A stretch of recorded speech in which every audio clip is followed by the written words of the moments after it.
Dünyayı ardında bırak. Bu yılın en ilginç filmlerinden biri. Psikolojik gerilimli, gizemli, bilim kurgulu, kıyamet senaryolu bir hikaye. Eğer yeni bir tür eklemek gerekirse ben bir de buna siber pandemi filmi demeyi tercih ederim. Çünkü bir ailenin tatili sırasında başlayan bir siber saldırıyla konumuz gelişiyor. Ama detaylara şimdi girmiyorum. Videonun ilk kısmında spoilersız bilgiler vereceğim. Bu film benim radarıma yönetmeninden dolayı girdi. Sam Esmail. Kendisini nereden hatırlıyoruz? Tabii ki Bay Robot dizisinden.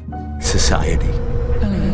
8,5 yıl önce bu dizinin estetik anlayışı ve 6 yıl önce de dizideki siber güvenlik konuları hakkında 2 ayrı video yapmıştım. Bay Robot'un ne kadar başarılı olduğunu hatırlatmama gerek yoktur herhalde. İşte onun arkasındaki isim Sam Esmail çekmiş bu filmi. Kadrosunda Mahershala Ali, Julia Roberts, Ethan Hawke gibi oyuncular var. Yani böyle bir filmde görmeyi bekleyeceğimiz ünlü isimler. Ama jeneriği izlerken hiç beklemediğimiz 2 isim daha karşımıza çıkıyor. Michelle ve Barack Obama. Eski ABD başkanı ve karısı. Bu filmin yapımcısı. Nasıl yani? Ne alaka diye düşünürken film başlayıveriyor. Alakaya birazdan geleceğiz çünkü bu konuda çok ilginç teoriler var. Bir tarafta Mark Zuckerberg'ün yeraltı sığınağı, diğer tarafta önümüzdeki yıl gösterime girmesi planlanan ve Amerikan İç Savaşı'nı öngören başka bir film daha. Bu film sembollerle, metaforlarla, görünenin altında ve üstünde gizlenmiş gizemlerle dolu. O yüzden eğer açık bir cevap, gösterilenlere dair herhangi bir net açıklama, kapalı bir son bekliyorsanız bu beklentinizi tatmin etmeyecektir. Ama bu videoda ben kendi gördüklerimi analiz etmeye çalışacağım. Önce hızlıca hikayemizi özetleyeceğim. Spoiler kaygısı taşıyanlar ve önce filmi mutlaka kendisi izlemek isteyenler bu aşamada bizden ayrılabilir. Abi benim vaktim yok, zaten filmin sonu da hiç güzel değil diyorlar. O yüzden sen bize bir özet geç, sonra da teorileri ver diyenler kalabilir. Bu dünya. Bu güneş doğuyor. Kuş bakışı ABD. New York. Bu da Amanda, ana karakterlerimizden biri. Bir pazarlama profesyoneli. O sabah uyanıyor ve ani bir kararla ailesini tatile çıkarmaya karar veriyor. Bu da onun kocası Clay, bir profesör. Hemen yola koyuluyorlar ve biz de filmin adını ilk kez o zaman duyuyoruz. Leave the world behind.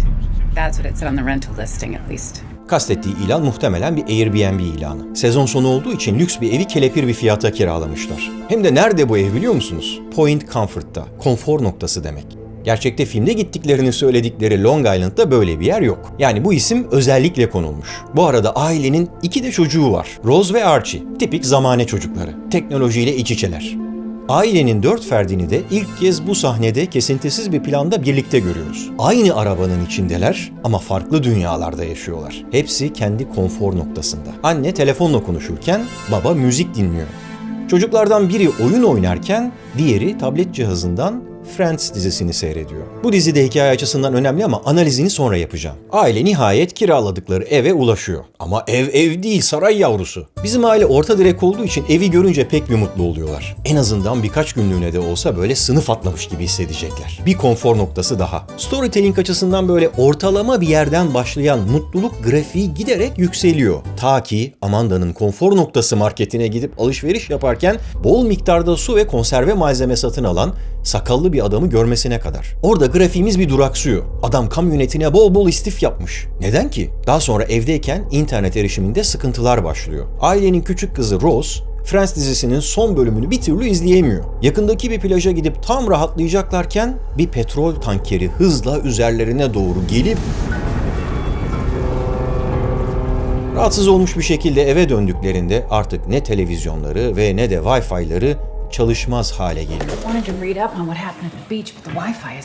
Bay Robotçular bu logoyu hatırladı mı? E-Corp'un logosu. O dizide dünyanın en büyük çok uluslu holdingi olarak geçiyordu. Dünyayı teknolojiyle yöneten evil, şeytani bir organizasyon. Çocuklar her şeyden habersiz neşe içinde havuzda yüzerken annenin radarına bu kez de bahçeye giren geyikler takılıyor. Geyik deyip geçmeyin. Filmin posterinde bile onlar var. Neden acaba? That's a good omen. Seeing deer, at least according to Mesoamerican mythology. Bakalım gerçekten de öyle mi? Geyik görmek onlara şans getirecek mi? Bu mutlu bir aile tablosu. Bu dünya, bu da güneş. Batıyor. Gece geç bir vakitte çocuklar uyurken anne ve baba Jenga oynuyorlar. Tam o sırada İki yabancı ile tanışıyoruz. GH ve onun kızı Ruth. Bu evin kendilerine ait olduğunu söylüyorlar. Şehirde bir elektrik kesintisinin meydana geldiğini, o yüzden bu eve dönmek zorunda kaldıklarını açıklıyorlar. Ruth'un annesi bir iş gezisi için Fas'a gitmiş ve ertesi gün geri dönecekmiş. Amanda hemen şüpheleniyor. Neden acaba? Kendilerinin belki de asla alamayacakları böyle bir eve siyahi bir kişinin sahip olması inandırıcı gelmemiş olabilir mi? Üstelik onlar sadece bu mutlu beyaz aileden daha zengin değil, aynı zamanda daha iyi giyimli ve daha kültürlü görünüyorlar. Az önce klasik müzik konserinden çıkmışlar. Night we were at the symphony in the Bronx. Have you been? No. The productions are in a class of their own. Daha sofistike zevkleri var. He's on the board of the Philharmonic. He likes to encourage everyone he knows to take an interest in classical music. Ancak Clay onların söylediklerine ikna olarak geceyi orada geçirmelerine izin veriyor ve tam o sırada az önce özenle uğraştıkları o Jenga kulesi birdenbire...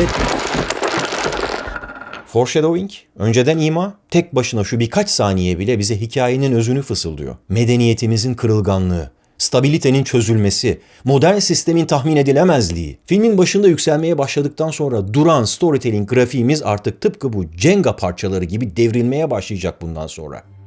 Bu dünya, bu güneş, bu da uydu. Dönüyor.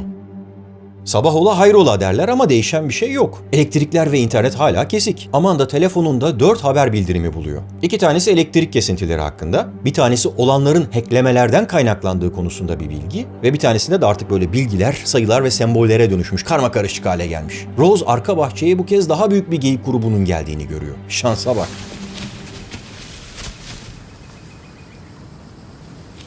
Clay şehre gidip konu hakkında bilgi toplamak istiyor ama GPS'inin çalışmaması nedeniyle yolunu bile bulamıyor. Yolda ondan İspanyolca yardım isteyen sıkıntılı görünümlü bir kadına rastlıyor ama onu arabasına bile almadan öylece oradan uzaklaşıyor. Gökyüzünden kırmızı bir şeyler atan bir drone görüyor. Sonradan o şeylerin Arapça yazılmış broşürler olduğunu anlıyoruz. Tam o sırada GH komşusunun evine gidiyor ve o evin harap olduğunu görüyor. Yakındaki plajda sahile dağılmış cesetler ve kopmuş vücut parçalarıyla karşılaşıyor. Bunun bir uçak kazası olduğunu anladıktan hemen sonra yere çakılan başka bir uçaktan canını zor kurtarıyor. Ortalık 11 Eylül gibi ama etrafta hiç kimse gözükmüyor. Rose geyiklerle ilgili endişelerini abisi Archie'ye anlatıyor. Ancak ergen bir erkek olan abisinin kafası başka şeylerle meşgul. Yine de kardeşiyle birlikte Hansel ve Gretel misali bu geyiklerin peşinde düşünce garip bir ambar buluyorlar. This is so fucking boring. Yeah. Eve dönerken Archie bir kene ısırıyor. Şimdi burada bir kamu spotu gireyim. Kırsal arazide geyik geçen yerde mutlaka kene de olur ve onun ısırığını geç fark ederseniz Lyme hastalığına yakalanabilirsiniz. Bir keresinde kamp yaparken tam burada yakaladık. Neyse ki erken fark edip hemen ısırmadan üzerimden attık. Yine de antibiyotikle falan önlem almaya çalışmak lazım. Bir de keneyi kaybetmeyip doktora göstermek gerekiyormuş. Kamu spotumuz sona ermiştir.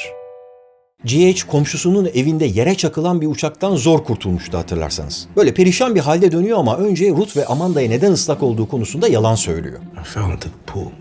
You fell into the pool. Neyse ki daha sonra uydu telefonunu kullanamadığını, uydu altyapısının zarar görmüş olabileceğini teorize ederek Amanda'ya uçak kazasını anlatıyor. O sırada aniden kulakları sağır edecek keskin bir gürültü duyuluyor. GH Amanda'ya daha önce gördüğü su ve konserve malzemesi istifleyen o sakallı adamın Danny olduğunu söylüyor. That's Danny. He's the contractor I was telling you about. Evlerini yenileyen adammış. Böyle kıyamet senaryolarına açık ve hazırlıklı biri. Tam böyle Mark Zuckerberg'e Hawaii'de yeraltı sığınağı yapabilecek tipte biri. Clay kasabadan bilgi toplamak için gidip de havadaki bir drone'dan bırakılan broşürlerle karşılaşıyordu ya. Hani üzerinde Arapça yazılar falan vardı. Bu yazıların ne olduğunu kim anlıyor dersiniz? Death to America. Evet, bizim ergen deyip geçtiğimiz Archie. Oynadığı bir oyunda görmüş. I remember from a game I was playing. Ve işte bu bardağı taşıran son damla oluyor. Bizim aile hemen bulundukları yeri terk edip daha güvenli olacağını düşündükleri bir yere, Amanda'nın kız kardeşine doğru yola çıkıyorlar. Çıkıyorlar ama yollar kapalı. Hem de hepsi de beyaz, hepsi de yepyeni Tesla'lar yüzünden tıkanmış. Şansa bak. Peki Tesla'ların beyaz ve yeni olması dışındaki en önemli özelliği ne? Otomatik sürüş özelliği. Bu arabaları 4 tekerlekli bir cep telefonu gibi düşünebilirsiniz. Bakın bilgisayar demiyorum, cep telefonu diyorum. Çünkü bunlar gibi onlar da sürekli internete bağlı. Hiç kapanmıyorlar. Bir yere gidip park etseniz bile internet erişimi kesilmiyor. Hatta park ettiği yerden onu çağırabiliyorsunuz. Peki ya aracın sahibi olarak siz değil de başka biri araya girip hackleyip onu çağırırsa?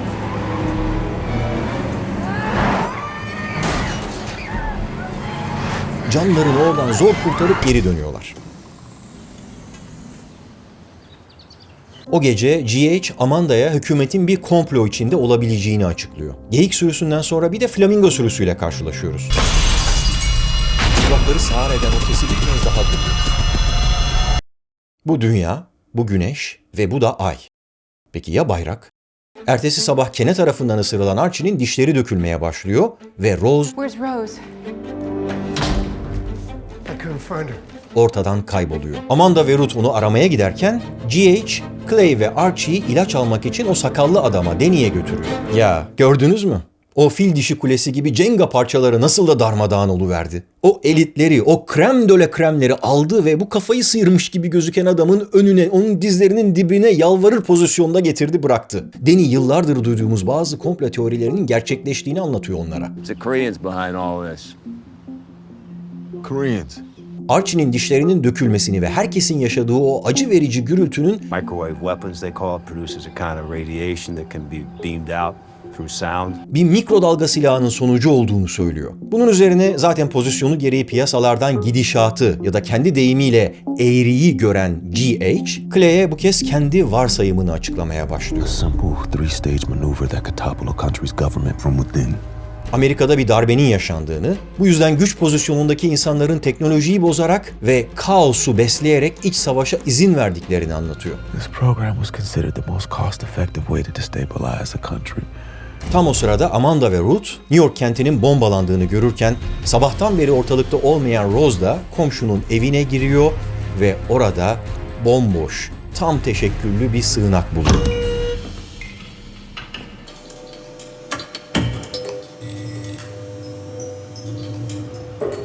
Sığınaktaki acil uyarı sistemi durumun ciddiyetini doğrularken Rose başka hiçbir şeye bakmadan doğrudan kilitlenmiş bir şekilde filmler ve dizilerle dolu televizyonun karşısına geçiyor ve filmin başından beri bir türlü izleyemediği Friends dizisinin son sezonunun son bölümünü izlemeye başlıyor. Gerçekten de adı The Last One, sonuncu olan bölümü ve bu şekilde o da dünyayı ardında bırakmış oluyor.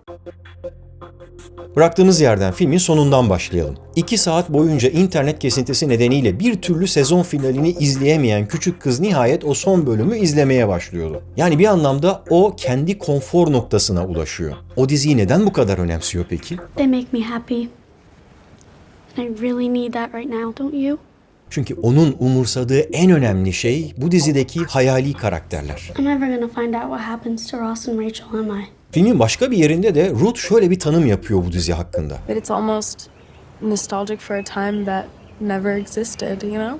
Hani biraz kafa dağıtmak için izlediğimiz böyle eğlencelik şeyler vardır ya, kendi sıkıcı hayatlarımızdan kaçmak için sığındığımız konfor noktaları, ama medyanın tek işlevi sadece kaçış sağlamak değil, aynı zamanda toplumu yansıtmaktır. Her second book is like an exploration of how media serves as both an escape and a reflection. Demek ki bu filmdeki o küçük kız da bizi yansıtıyor. Etrafımızda, kendi dünyamızda neler neler olup bitiyor ama bizim umurumuzda bile değil. Aşağıya uçaklar düşerken, kentlere bombalar yağdırılırken bile biz dizimizi açar, son bölümümüzü izleriz. Bizim sonumuz değil, Ross ve Rachel'ın sonu daha önemli. Küçük kızın peşine düştüğü tek şey bu dizi değil, geyiklerin de peşine düşüyor. Aslına bakarsanız üzerindeki NASA tişörtü gibi gözlem gücü çok yüksek bu kızın. Karaya vuran gemiyi de, geyikleri de ilk o fark ediyor. Şimdi geyikler ne diyeceksiniz? Herhalde doğayla olan iletişimsizliğimizi resmetmek için oraya koymuşlar, fakat daha derin bir okuma yapabiliriz. Bir kere onlar et değil, ot yerler. Avcı değil, avdırlar ya da Amerika'nın sembolü kartal gibi değil, geyik gibidirler. O yüzden pek de kimseye zararları yoktur. İnsanlarla temastan genellikle kaçınma eğilimindedirler. Fakat bu filmde o davranış kalıplarının değiştiğini görüyoruz. Yönetmen Sam İsmail'in farklı kompozisyonları ve kamera açılarını sevdiğini biliyoruz. Sevdiği bir başka şey de renk sembolizmi. Bu filmde seçtiği renkler mavi ve kırmızı. Mavi duvarlı bir yatak odasında başlayıp mavi bir arabayla o dünyayı arkalarında bırakıyorlar. Mavi rengi daha filmin birçok yerinde görüyoruz. Gerçek hayatta gökyüzünde ve denizde de gördüğümüz için bu renk bize stabilite hissi veriyor. Konfor alanımızı temsil ediyor. Kırmızı rengin fonksiyonunu anlamak daha kolay. Sizi o konfor alanından çıkarabilecek tehditleri, tehlikeyi, bilinmeyeni sembolize ediyor. Haritadaki QR kodunu görüyor musunuz? Çok kolay fark edilmeyecek şekilde gizlenmiş oraya. Peki bu kodu taradığınızda ne oluyor biliyor musunuz? Bir web sitesine gidiyorsunuz. Gerçek bir web sitesi. Burası West Virginia eyaletinde terk edilmiş bir eğlence parkı. Sadece bu yönüyle bile hikayeye dolaylı olarak hizmet ediyor. Dünyayı ardında bırak. Ama tabii ki daha derin bir mesajı da var. Çünkü bu eğlence parkının terk edilmesinin sebebi oranın lanetli topraklar olduğuna inanılması. İsmine dikkat ederseniz Shawnee, Amerikan yerli kabilelerinden geliyor bu. O topraklar onların elinden zorla alınmış, bir de üstüne pek çok katliama sahne olmuş. İyi de bu kadar detayın filmle ne ilgisi var diyeceksiniz. O zaman ben de size şu soruyu soracağım. Karaya vuran bir tanker vardı, onu hatırlıyor musunuz? Adı White Lion, beyaz aslan. Yine bir hayvan ve bu haliyle sadece geyikler ve flamingolarla olan tematik bütünlüğü sağlamakla kalmıyor, aynı zamanda tarihi bir gerçekle de ilişki kuruyor. Şu gemiyi görüyor musunuz? Onun da adı White Lion. Afrika'dan Amerika'ya gelen ilk gemi o. Tutsak edilerek zorla taşıdığı insanlar Virginia kolonisinde köle olarak satıldı ve böylece bu gemi Amerika'da köleliğin resmen başlamasına sebep oldu. Köleliğin başlangıç tarihi 1619. Clay'in arabasındaki radyoda duyabildiği tek anons 1619 MHz bandından yapılmıştı ve şöyle diyordu orada.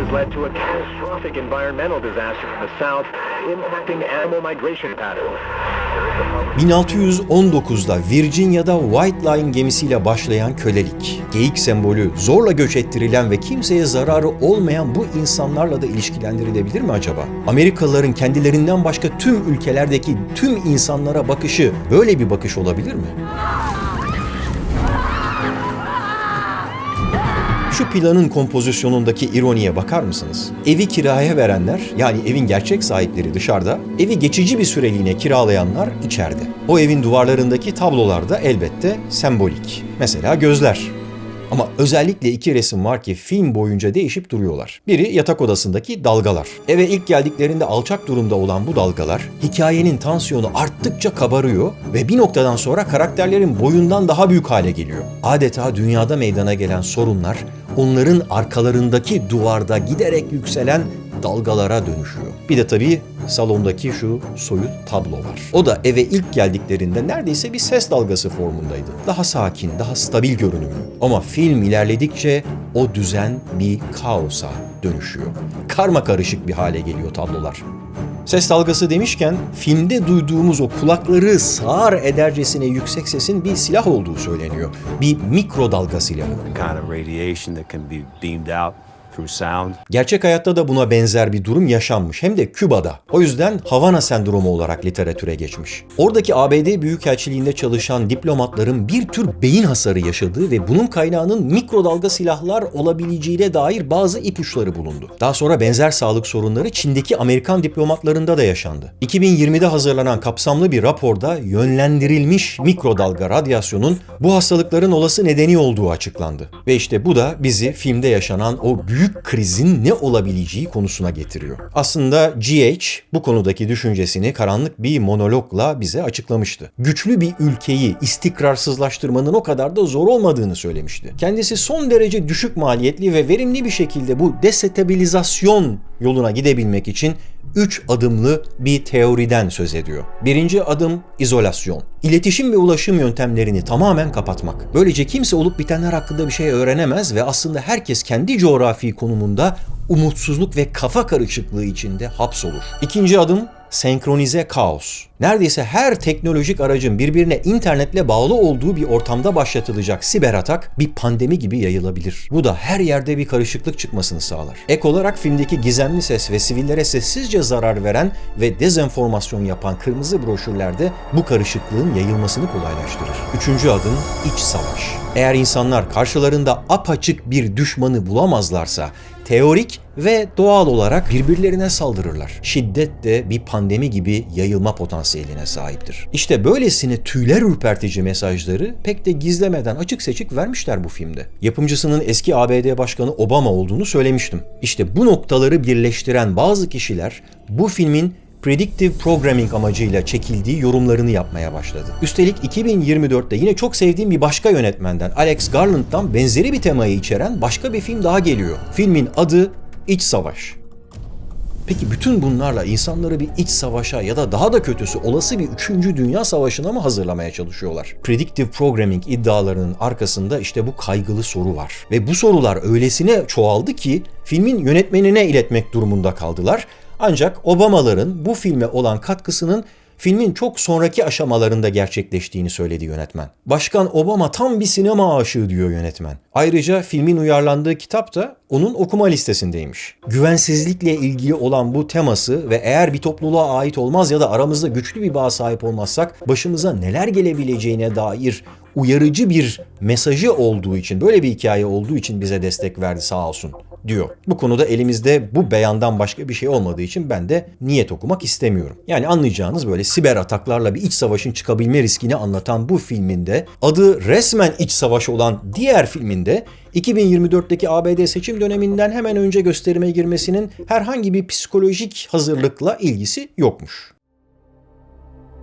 Filmin sonu bazı izleyicileri tatmin etmeyebilir. Çünkü bunun mutlu bir son mu yoksa mutsuz mu olduğu bile anlaşılmıyor. Küçük kız tam teşekküllü bir sığınağı buluyor ama ailesini çağırmak aklına bile gelmiyor. Medyanın, sosyal medyanın her türüyle adeta büyülenmiş gibi büyüyen yeni bir nesil var. Bir virüsle başlayan pandemi döneminde zaten hayatlarının çok önemli bir bölümü kayboldu bu neslin. İzolasyonu da, senkronize kaosu da kısmen yaşadı. Ama asıl tehlike siber pandemide. Çünkü siber pandemi kendi önceliklerinden başka hiçbir şeyi umursamayan insanlar haline dönüştürüyor bizleri. Herhalde filmin sonunu da böyle okumak gerek.